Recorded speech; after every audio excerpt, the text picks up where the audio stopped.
Salut mes madrilènes, salut mes merengues, salut mes galactiques. J'espère que vous allez tous très bien. On se retrouve pour le débrief entre Lille et le Real Madrid. Et honnêtement, je sais pas par où commencer. Si, bravo à Lille. Victoire amplement méritée, puisque les nordistes ont réussi à battre le Real Madrid sur le score de 1-0 grâce à un penalty obtenu juste avant la mi-temps et transformé par Jonathan David. Et il n'y a rien à dire, il n'y a rien à dire. Lille était vraiment au niveau de l'événement. Et lors de l'avant-match, j'avais bien dit qu'il ne fallait pas les sous-estimer, qu'ils étaient largement à notre portée, mais qu'après les dernières prestations, il fallait vraiment faire attention. Et au final, masterclass tactique de Lille qui nous a donné une leçon de football et c'est une victoire amplement méritée, puis c'est tout. Sur le terrain, je n'ai vu qu'une équipe qui a joué un match de Ligue des Champions et c'était eux. Nous, on est venus en touriste, peut-être que dans l'avion, ils ont vu Bienvenue chez les Ch'tis et ils ont décidé de visiter la ville et de passer du bon temps plutôt que de préparer le match. Franchement, je sais pas, mais c'était honteux en tout cas. Alors attention, j'enlève rien à Lille, d'ailleurs je répète encore une fois félicitations à cette équipe que tout le monde voyait se faire chiffonner et qui, elle, a fait preuve d'orgueil et de sérieux. Et oui certes, avec un face-à-face gagné contre Hendrick et plusieurs arrêts en fin de match, on peut dire que Lucas Chevalier a été l'homme du résultat, voire même l'homme du match. Je vous avoue que dès le coup de sifflet final, j'ai éteint la télé, du coup j'ai pas vu qui a été élu homme du match.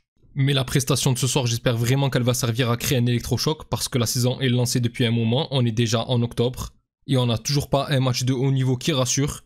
Et le pire, c'est que même les matchs qui sont censés être à notre portée, comme celui de ce soir, on se fait bouger. La seule rencontre qu'on a réussi, c'est face à l'Espagnol cette année, et c'est tout. C'est la seule où on a été bon dans le jeu, et où le résultat a été probant. Mais là, franchement, un show comme ça, je suis dégoûté, et on va comme toujours retracer le match, mais ça va aller un peu plus vite que d'habitude.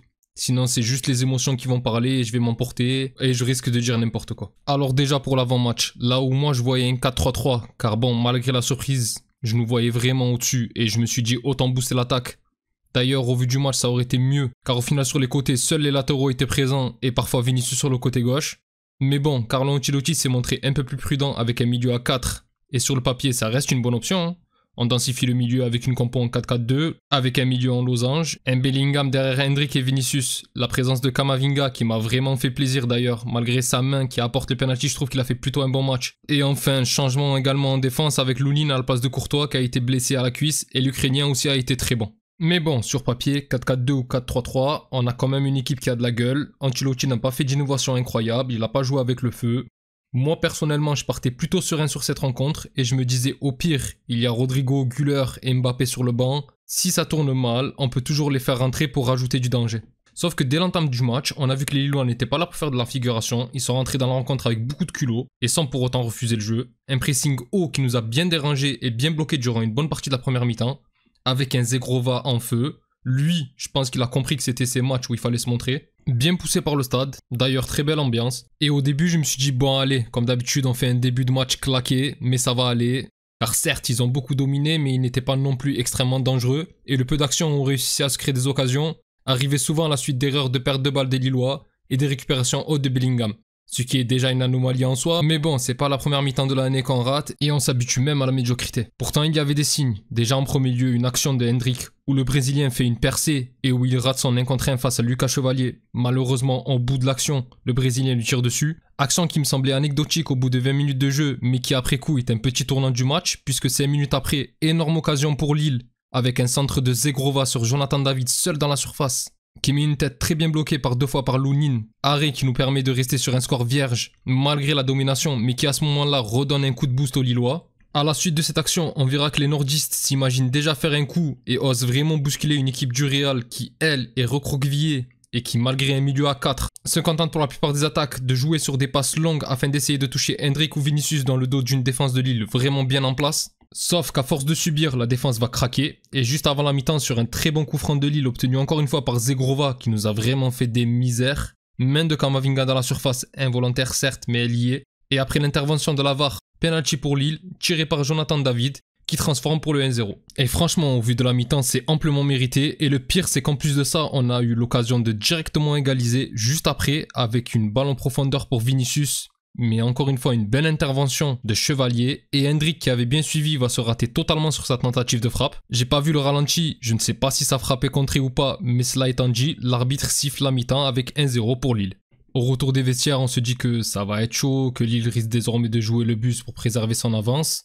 Sauf que c'est mal connaître les Lillois qui ont vu qu'on était prenable ce soir et qui vont continuer à être dangereux et à tenter des choses. On a un magnifique enroulé de Zegrova qui passe juste à côté du poteau de Lounine et une deuxième occasion pour Jonathan David qui tire juste à côté du poteau sur un contre intéressant des Lillois. Et au final, on est toujours dépassé en seconde mi-temps et on n'arrive toujours pas à mettre notre jeu en place. À l'heure de jeu, on a l'entrée de Modric et de Mbappé et quelques minutes plus tard de Güler. Mais malheureusement, même si en toute fin de match, Lille va reculer et nous laisser le ballon, on ne va pas réussir ne serait-ce qu'à égaliser, malgré plusieurs occasions dangereuses, une tête de Carvajal pas cadrée qui passe juste à droite des cages, on a un sauvetage sur la ligne des Lillois après une récupération haute, Vinicius centre sur Güler dont la tête est prolongée par la poitrine de Bellingham, sauvé donc sur la ligne, et surtout encore et toujours des arrêts de Chevalier, une sur une tête de Rudiger sur un centre où l'Allemand est seul au second poteau, et un arrêt sur une tête où Güler se retrouve seul dans la surface, et où il envoie sa tête sur le Français, bien sur ses appuis, et du coup résultat, 1-0 pour Lille. Et cette défaite, loin d'être illogique, cristallise tout ce qui ne va pas cette année au Real Madrid. Un manque de création dans le milieu de terrain depuis le départ de Kroos, une finition qui depuis le début de saison n'est pas au rendez-vous, des lacunes sur les coups de pied arrêtés offensifs, où on a du mal à se montrer dangereux, et défensifs, où par contre on est souvent mis en danger. Bon, là pour le coup, ce n'est pas forcément pour ce soir, mais plutôt de manière plus globale. Mais surtout, un mental d'acier qui cette année semble émoussé, et où on vacille sur quelques fins de rencontre. Alors bon, vous avez compris, je suis réellement déçu de la prestation de ce soir. Au-delà du résultat et de la défaite, c'est surtout encore une fois dans le jeu que cette soirée fait mal. Et j'espère comme à chaque fois que cela va créer un électrochoc, car face à l'Atlético, ce n'était pas un bon match car il n'était pas beau et beaucoup trop tactique. Mais là, ce n'était pas un bon match car on a tout simplement été mauvais. Pas à la hauteur de l'événement et surtout pas à la hauteur du LOSC. Supporters lillois, si vous passez par cette vidéo, félicitations, vous pouvez être fiers de votre équipe. Nous, de notre côté, il nous reste une rencontre contre Villarreal samedi soir, et après, il y a encore une trêve internationale insupportable. Donc bon, même si les joueurs prennent conscience qu'il va falloir réellement se remettre au boulot, on n'aura pas la chance d'enchaîner directement les rencontres pour lancer une bonne dynamique. Enfin bref, mes galactiques, c'est tout pour moi pour ce débrief. Si la vidéo vous a plu, bon, j'imagine que non. Mais pour soutenir la chaîne, vous pouvez toujours liker et vous abonner. Et d'ailleurs, je vous remercie beaucoup pour ça. Pour les autres, on se retrouve pour le débrief du match face à Villarreal. D'ici là, je vous souhaite une excellente journée ou soirée selon l'heure à laquelle vous regardez la vidéo. Prenez tous soin de vous et malgré tout, encore et toujours, hasta le final, vamos Real. Salut.